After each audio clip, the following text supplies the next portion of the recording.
জানিয়ে দিব এই মুহূর্তে আমাদের হাতে এসেছে বাংলাদেশের গুরুত্বপূর্ণ আপডেট সংবাদের শিরোনাম। শুরুতেই থাকছে একটা চাঞ্চল্যকর প্রতিবেদন। এবারে ঢাকা দিল্লির সম্পর্কে অস্থিরতা, ভারতীয় কূটনীতিকদের পরিবারকে ফেরত নেওয়ার সিদ্ধান্ত। এবারে থাকছে রাতেই সিলেটে যাচ্ছেন তারেক রহমান, সকালে যোগ দেবেন নির্বাচনী জনসভায়।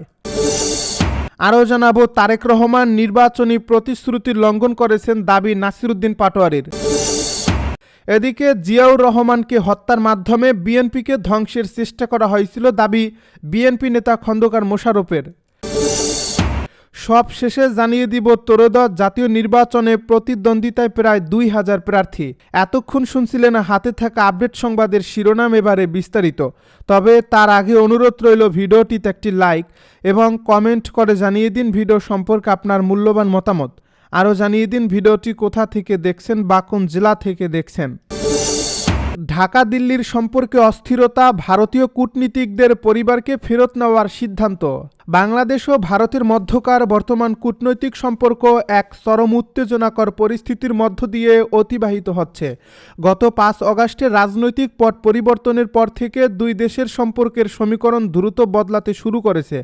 এরই প্রেক্ষিতে নিরাপত্তাজনিত উদ্বেগের কারণে বাংলাদেশে কর্মরত ভারতীয় কূটনীতিক ও কর্মকর্তাদের পরিবারের সদস্যদের সাময়িকভাবে দেশে ফেরত পাঠানোর সিদ্ধান্ত নিয়েছে ভারত সরকার। মঙ্গলবার রাতে ভারতীয় পররাষ্ট্র মন্ত্রণালয়ের একটি সূত্র নিশ্চিত করেছে যে নিরাপত্তার এই সতর্কতামূলক ব্যবস্থা নেওয়া হলেও ঢাকায় হাইকমিশন ও অন্যান্য কনসুলার মিশনগুলোর কার্যক্রম স্বাভাবিক ও কার্যকর থাকবে।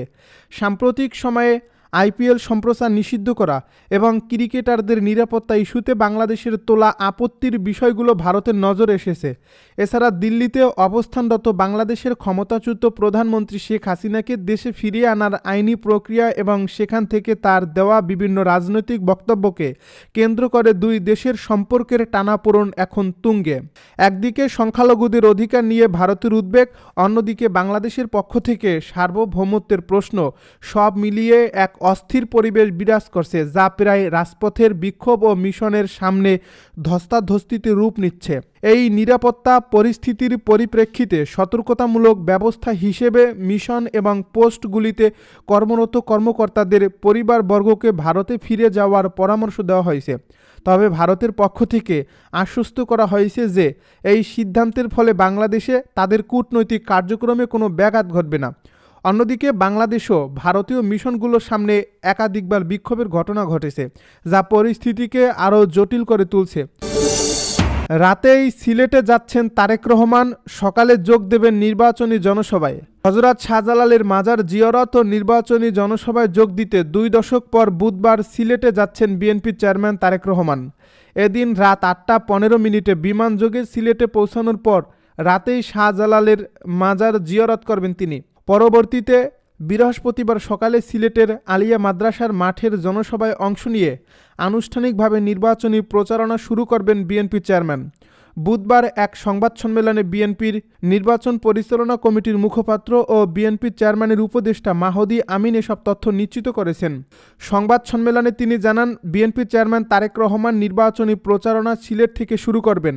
আজ রাত 8টা 15 বিমানযোগে তিনি সিলেটে পৌঁছাবেন। এরপর গভীর রাতে হযরত শাহজালালের মাজার জিয়ারত করবেন।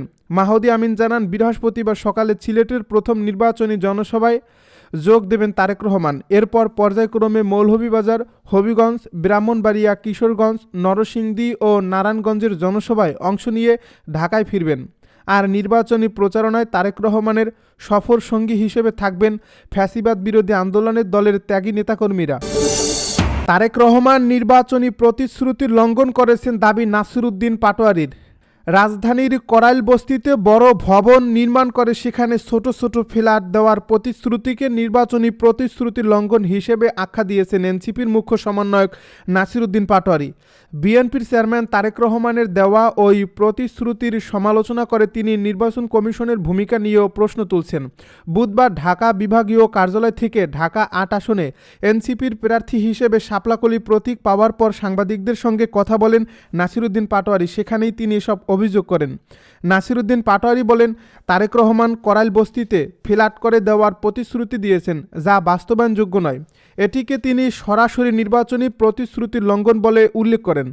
তার বক্তব্যে বলা হয়, এ বিষয়ে নির্বাচন কমিশন নীরব ভূমিকা পালন করছে। এতে প্রশাসন ও বিএনপি একসঙ্গে কাজ করছে কিনা সে প্রশ্ন উঠছে।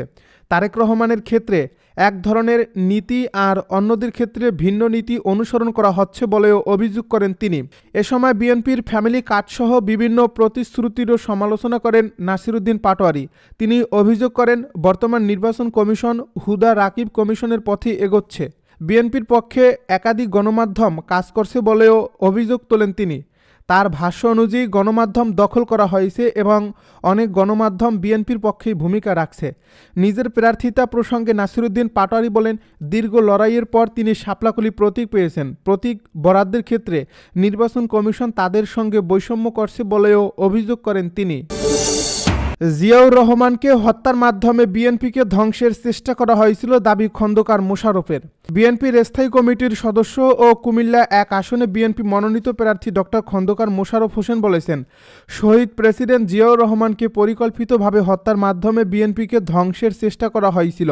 তারা বাংলাদেশকে হত্যা করতে চেয়েছিল, কিন্তু বেগম জিয়া তাদের চেষ্টাকে ব্যর্থ করে বাংলাদেশে বিএনপিকে সুপ্রতিষ্ঠিত করে গেছেন। বিএনপিকে জনগণের দলে পরিণত করেছেন। বিএনপি শুধু রাজনৈতিক দল না, বিএনপি এদেশের মানুষের আস্থার ঠিকানা। মঙ্গলবার সন্ধ্যায় কুমিল্লা দাউদকান্দিতে উপজেলা বিএনপি আয়োজনে শহীদ প্রেসিডেন্ট জিয়াউর রহমানের 90তম জন্মবার্ষিকী উপলক্ষে আয়োজিত আলোচনা সভায় প্রধান অতিথির বক্তব্যে তিনি সব কথা বলেন। মোশাররফ হোসেন বলেন, শহীদ প্রেসিডেন্ট জিয়াউর রহমান ঢাকা বিশ্ববিদ্যালয়ের একটি অনুষ্ঠানের আমার বক্তব্য শুনে আমাকে বিএনপির প্রথম ছাত্র বিষয়ক সম্পাদক করেছিলেন। এরপর থেকে তিনি আমাকে দলের বিভিন্ন পদে সম্পৃক্ত করে রেখেছিলেন। তিনি আরও বলেন, বিএনপির প্রতিটি নির্বাচনে আমি অংশগ্রহণ করলেও দলের প্রধান হিসেবে জিয়াউর রহমান বা বেগম খালেদা জিয়া কখনো আমার নির্বাচনী সভায় বক্তৃতা দিতে আসেনি। এবার শেষ বয়সে এসে আমি সৌভাগ্যবান যে আমি শুনছি আগামী 25 জানুয়ারি দলের চেয়ারম্যান তারেক রহমান দাউদকান্দি বিশ্ব রোডে আসছেন। দাউদকান্দি উপজেলা বিএনপির আহ্বায়ক এম এ লতিফ ভূঁইয়ার সভাপতিত্বে এবং সদস্য সচিব ভিপি জাহাঙ্গীর আলমের সঞ্চালনায় বিশেষ অতিথি হিসেবে বক্তব্য রাখেন বিএনপির কেন্দ্রীয় নির্বাহী কমিটির সদস্য ডক্টর খন্দকার মারুফ হোসেন। ত্রয়োদশ জাতীয় নির্বাচনে প্রতিদ্বন্দ্বিতায় প্রায় 2000 প্রার্থী। ত্রয়োদশ জাতীয় সংসদ নির্বাচনে 298টি সংসদীয় আসনে প্রতিদ্বন্দ্বিতা করবেন প্রায় 2000 প্রার্থী। এর মধ্যে বিএনপির প্রার্থী আছেন 285টিতে, আর জামায়াত ইসলামীর প্রার্থী আছেন 243টি আসনে। সংশ্লিষ্ট রিটার্নিং কর্মকর্তার কার্যালয় থেকে প্রথম আলো প্রতিনিধিদের সংগ্রহ করা তথ্য বিশ্লেষণ করে দলীয় প্রার্থীদের প্রতিদ্বন্দ্বিতার এ চিত্র পাওয়া গেছে।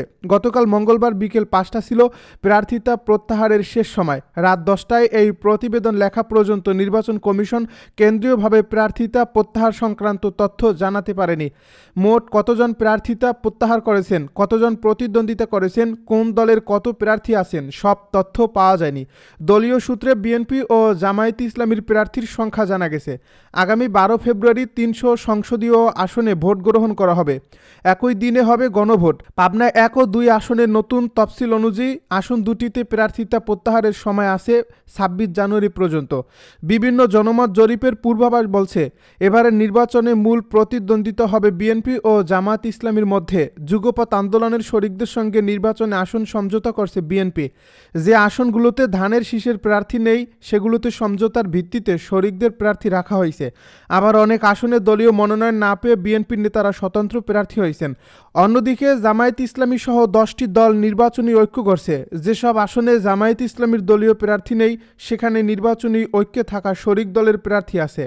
এবারে নির্বাচনে প্রতিদ্বন্দ্বিতা করতে 478 জন স্বতন্ত্র প্রার্থী সহ মোট 2569 জন মনোনয়নপত্র জমা দিয়েছিলেন। রিটার্নিং কর্মকর্তার বাছাইয়ে বাদ পড়েন 723 জন। এর মধ্যে নির্বাচন কমিশনে 417 জন প্রার্থিতা ফিরে পেয়েছেন। সব মিলিয়ে 1,500-এর বেশি প্রার্থী নির্বাচনে থাকছেন বলে জানা গেছে। তবে প্রত্যাহার শেষে মোট প্রার্থীর সংখ্যা এই প্রতিবেদন লেখা পর্যন্ত নিশ্চিত হওয়া যায়নি। প্রথম আলোর প্রতিনিধিদের পাঠানো এই তথ্য অনুযায়ী 273 আসনে চূড়ান্ত প্রার্থী আছেন 1667 জন।